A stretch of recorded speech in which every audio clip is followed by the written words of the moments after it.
Welcome to my channel guys. आज हम जी entertainment नाम का जो शेयर्स है इसका एनालिसिस करने वाले हैं। इसका टेक्निकल एनालिसिस देखेंगे। 600 पे कभी ट्रेड करता था, 2007 में ये रजिस्टर हो चुका है और 47 का इसका लो था और हाई था 600 का, और दो बार इसने 400 देन एक दो बार 300 ये टच कर चुका है। तो अभी यहाँ से फिर से फ्रेश जा सकता है क्या ये 300 400 देन 600? इसका एनालिसिस करेंगे कि ये स्टॉक बाय करना चाहिए। फंडामेंटल एनालिसिस रहेगा, देन टेक्निकल एनालिसिस रहेगा, उसके बाद न्यूज़ रहेगा कि इस शेयर्स के अंदर कौन से न्यूज़ है और वो किस तरीके से पॉजिटिव है या नेगेटिव है। पास्ट में जब 600 पे था ये स्टॉक तो उस टाइम किस तरीके से न्यूज़ चल रहे थे और क्यों प्रॉफिट बुकिंग इतनी तगड़ा आ गई है। तो देखते हैं और वीडियो को स्टार्ट करते हैं। तो सबसे पहले फंडामेंटल एनालिसिस हम यहाँ पे करेंगे। सो गाइज, फंडामेंटल एनालिसिस करने के लिए आप टिकर टेप का यूज़ कर सकते हो। टिकर टेप एक अच्छी स्क्रीनर वेबसाइट है। आज के दिन का हाई था 164 और लो है 154, मतलब 10 रुपये का इसने हाई और लो लगाया है और 0.-5 रुपीज़ ये बंद हो चुका है और 3% के निगेटिव में है, बंद हो चुका है। तो ऐसा क्यों हुआ ये भी देख लेते हैं। पूरे साल भर में इसने 300 का हाई लगाया है और 125 रुपीज़ का लो लगाया है। आज तक ये 3 बार 125 से लेके 150 के जोन में आया है और यहाँ से बहुत अच्छी तरीके से अपसाइड भी गया है। तो इस पर भी ये प्रोबेबिलिटी बनेगी क्या? तो फंडामेंटली इसका मार्केट कैपिटल क्या है? 14,898 करोड़ और इसका जो प्राइस अर्निंग रेशियो है ना गाइस, वो 50% के आसपास है, 49.40। सो ये अच्छा पी रेशियो माना जाएगा। फेस वैल्यू इसका थोड़ा सा कम है, इसीलिए थोड़ा सा दिक्कत आ रहा है स्प्लिट करने में भी या फिर बोनस देने में भी। और डिविडेंड ये कुछ कंपनी नहीं दे रही है क्योंकि खुद ये कंपनी जो है ना प्रॉफिट में अभी तक फंडामेंटली नहीं है। सोनी टीवी के साथ जी एंटरटेनमेंट का एक डील होने वाला था, कितना 2018 या 19 में। तो उसके बाद से लगातार इस स्टॉक में सेलिंग आ रहा है, प्रॉफिट बुकिंग आ रहा है। तो स्टॉक का जो प्राइस है face volatility due to ownership structure. तो ओनरशिप का जो होल्डिंग होना चाहिए ना गाइस, वो बिल्कुल स्टेबल है। यहाँ पे हम देखेंगे ओनरशिप शेयर होल्डिंग में प्रमोटर का होल्डिंग जो है ना वो स्टेबल है लेकिन बहुत कम है, 3.99, मतलब 4% का स्टेक इनके पास है। और DI इसके पास कितना है? 22%। और FI इसके पास 18.19, मतलब यहाँ पे 19% का शेयर्स अपने FI के पास है, 23% के आसपास DI इसके पास है। पब्लिक के पास सबसे ज़्यादा इसकी होल्डिंग है।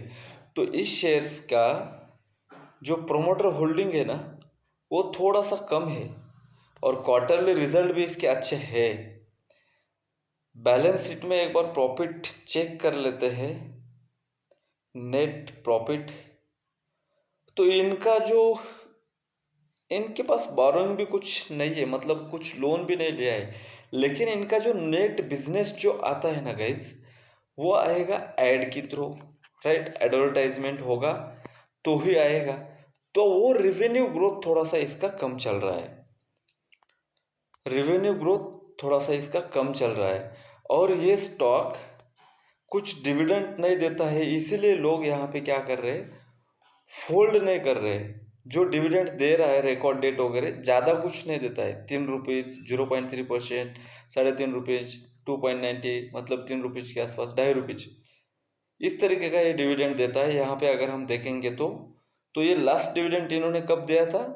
15 सितंबर 2022 को। तो हो सकता है कि इस साल ये फिर से अपना एक डिविडेंड अनाउंसमेंट कर ले। प्रॉफिट का ग्रोथ जो मैं बोल रहा था ना वो ऐड का रेवेन्यू इनको उतना ज़्यादा नहीं आ रहा है। रिटर्न ऑन इक्विटी भी वोलेटाइल स्टॉक है इसलिए थोड़ा सा कम है कंपैरेटिवली अदर स्टॉक। तो यहाँ पे एक बार हम क्या कर लेते हैं, अदर स्टॉक्स इसके कौन से हैं वो देख लेते हैं।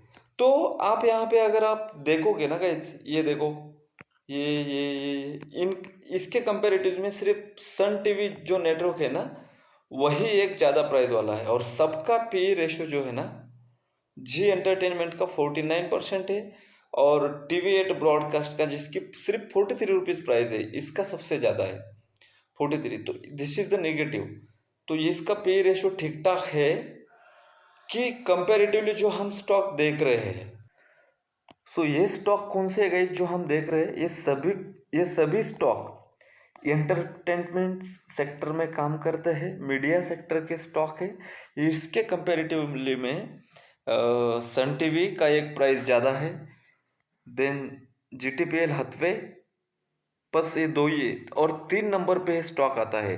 फिर से मैं समझाता हूँ, 1 नंबर पे प्राइस में ये आता है Sun TV network, then 2 number में प्राइस में जीटीएल हथवे आता है, और 3 नंबर में आपका जी एंटरटेनमेंट आता है, जिसका प्रोमोटर होल्डिंग थोड़ा सा कम है, लेकिन प्राइस अर्निंग रेशियो भी ठीक ठाक है, ज़्यादा महंगा नहीं है, ओवरबॉट नहीं है, और ज़्यादा सस्त भी नहीं है, चीप भी नहीं है।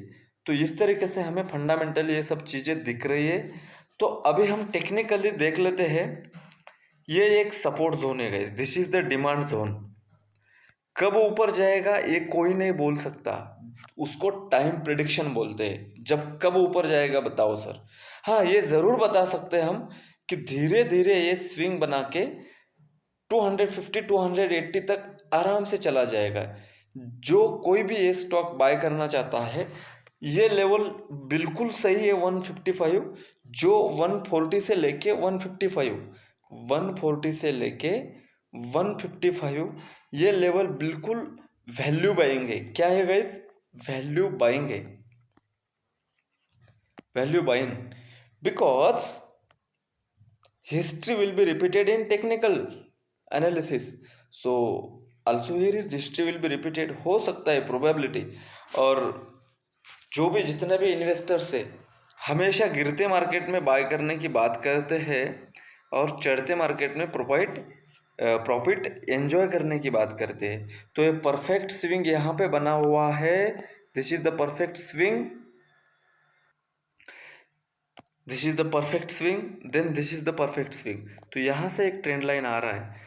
ये 300 के ऊपर सस्टेन पे अगर हो गया ना, जैसे यहाँ पे हुआ था, तो ये 600 जा सकता है। लेकिन इनके पास यहाँ पे जब है ना, कोई सलमान खान की एक मूवी आई थी शायद 2012 या 2022 या 2023, पता नहीं, इसी 2 साल के आसपास, 1 1.5 साल आगे पीछे हो सकता है, देख लेना आप। वहाँ पे इनका एड ग्रोथ और झिल का जो ऐप्स है ना, इसका सब्सक्रिप्शन भी अच्छा हुआ था। अभी इसका सब्सक्रिप्शन थोड़ा सा ड्रॉप डाउन हुआ है, मतलब इन शॉर्ट में इनका बिजनेस थोड़ा सा कम चल रहा है, राइट? ऐप्स का भी, ओटीटी प्लेटफॉर्म का भी, इसीलिए। लेकिन गाइस, एंटरटेनमेंट की 3 नंबर की कंपनी है, तो आज नहीं तो कल ग्रो करना ही है। और वैल्यू बाइंग करने में समझ लो, मुझे अगर 10 लाख रुपए इन्वेस्टमेंट करना है, तो क्यों ना मैं 50,000 20,000 मेरे रिस्क के अकॉर्डिंग मैं इस स्टॉक में वैल्यू बाइंग कर सकता हूँ। क्योंकि एक दिन में ये 3% अप जा रहा है और 3% डाउन भी हो रहा है, इतना वोलेटाइल स्टॉक है। तो ऐसे वोलेटाइल स्टॉक में स्विंग करना भी अच्छा रहता है। और यहाँ पे अगर आज के दिन का मोमेंट मैं आपको दिखाऊँ करंट नाउ, तो ये देख लेना आप, एक दिन में आपको ये स्टॉक इतना ऊपर गया था, राइट? और उतना ही रैम डाउन कर दिया इसने मूव, क्योंकि इसमें इंट्राडे अच्छा बन रहा है ना गाइज। तो आप भी यहाँ पे आराम से पिक कर सकते हो। और आपको एक बार इसका मोमेंट समझ में आ गया ना, 154 से 164, 10 रुपए का मोमेंट। अगर आप 1,000 रुपये, 1,000 क्वांटिटी इसमें अगर आप ले लिए होते, तो आपका 1,000 रुपये पे 10 रुपीज का प्रॉफिट, मतलब कितना हो गया? 1,000 × 10, इसके सामने और एक जीरो। आराम से 10 के बन जाते हैं, इसीलिए इसमें प्रॉफिट बुकिंग आ जाता है। ये परफेक्ट स्विंग है, सपोर्ट पे आ गया है, देन परफेक्ट स्विंग है। ये एक डब्लू, ये लो है, लोअर हाइज लोअर हाइज, ये यहाँ से निकाल देगा 164, 180, 190, धीरे धीरे वो ऊपर जाने की कोशिश करेगा। लेकिन इन्वेस्टमेंट हमेशा रिस्की होता है, वो तो फिनांस मार्केट में और रिस्की होता है। तो स्टॉप लॉस आप अपना इसमें सिस्टम में रखना चाहिए और इसको वॉच आउट करते रहना चाहिए। तो मेरा एनालिसिस यही है कि कब ऊपर जाएगा आई डोंट नो, और कोई भी आपको ये बता नहीं सकता। लेकिन सर इसमें बाय करना चाहिए क्या, मैं बोलूँगा बिल्कुल सर, इसमें मैं वैल्यू बाइंग ऐड करते रहूँगा। कितने, अगर मुझे 10 लाख रुपए अगर मार्केट में इन्वेस्टमेंट करना है तो मैं इसमें सिर्फ 50,000 रुपये डालूंगा। वो भी एक साथ नहीं डालूंगा। मैं कैसा प्लान करूंगा, 10,000 रुपये डालूंगा मैं 150 पे, मान लेता हूँ मैं 140 पे या फिर 130 पे आ जाता है तो मैं फिर से अगेन 10 के ऐड करूंगा। 120 पे आता है तो मैं फिर से अगेन 10 के ऐड करूंगा। और ये इस तरीके से 100 पे भी आता है तो मैं अगेन 10 के ऐड कर लूँगा। और ये धीरे धीरे ऊपर जाता दिखाई देगा ना, तो मैं और 10, 5 के 5 के 5 के ऐसे 6-7 बार में मैं इन्वेस्टमेंट कर सकता हूँ। तो इस तरीके से एज ए प्रोफेशनल इन्वेस्टर्स जो होते हैं वो इन्वेस्टमेंट करते हैं। और 2007 का रेट अगर आपको 2024 में मिल रहा है तो I think this is the best time to buy Zee Entertainment for investment purpose as well as swing purpose. But stock market में गाइज रिस्क होता है, तो उस रिस्क किस तरीके से आप कम कर सकते हो उसका आइडिया मैंने यहाँ पे दिया है। एक बार में वीडियो समझ में नहीं आता है गाइज तो दोबारा वीडियो देखिए। अगर वीडियो अच्छा लगा और आपको कौन सा स्टॉक पे एनालिसिस चाहिए आप मुझे कमेंट्स करके बता दीजिएगा, मैं आपके लिए उस स्टॉक का एनालिसिस भी यहाँ पे डाल दूंगा टेक्निकली और फंडामेंटली, राइट। तो ये एक बार ऊपर जाने की कोशिश किया गया, दूसरी बार ऊपर जाने की कोशिश किया गया, और ये तीसरी बार ऊपर जाने की कोशिश किया गया, अब ये चौथी बार है। यहाँ से भी ऊपर गया था ये ना गाइज, अब ये चौथी बार है। इस बार अगर नहीं गया तो ये थोड़ा सा नीचे आ जाएगा 100 तक, बाकी क्या होगा। तो वहाँ पे भी वैल्यू बाइंग हम कर सकते हैं, क्योंकि इतना बड़ा जी बिजनेस है। जी बिजनेस का जो एनालिसिस है कौन नहीं देखता है। तो उसी तरीके से इस स्टॉक को भी आपको देखना चाहिए, ऐसा मुझे पर्सनल लगता है। ठीक है, वीडियो अच्छा लगा तो लाइक कर देना। और लाइव मार्केट में अगर आपको ऑप्शन ट्रेडिंग में हेल्प चाहते हो तो ये प्रकाश राजा वोइनाड चैनल लिंक डिस्क्रिप्शन में दे दूंगा, और टेलीग्राम पे आके जस्ट ये नाम पेस्ट करोगे एज इट इज़ प्रकाश राजा वोइनाड डालोगे तो आपको वहाँ पे भी ये चैनल सर्च में हो जाएगा। और प्रॉफिट बुकिंग में डॉट यहाँ पे करके लिया था 245 पे प्रॉफिट बुकिंग कर लो, प्रीमियम डी के फास्ट हो रहा है। अगेन ये वहाँ पे चला गया, और कुछ रील्स भी इस तरीके से मैं डालता हूँ जो आपको डेफिनेटली यहाँ पे ज्वाइन होके देखना चाहिए, राइट गाइज। तो ये इस तरीके से तो हमारा यूट्यूब चैनल पे भी आप क्या कर सकते हो, सब्सक्राइब कीजिए और अपने दोस्तों में शेयर कीजिए। Thank you so much guys, मिलते हैं नए कंटेंट के साथ। और रिस्क कम रखिए, रिवार्ड ज़्यादा रखिए। हमेशा फंडामेंटली स्ट्रॉन्ग जो स्टॉक होता है उस स्टॉक में इन्वेस्टमेंट करना चाहिए। वो इन्वेस्टमेंट जो मैंने अभी बताया पैरामीटरली उस तरीके से आप कर सकते हो। बाय बाय, मिलते हैं नेक्स्ट कंटेंट के साथ।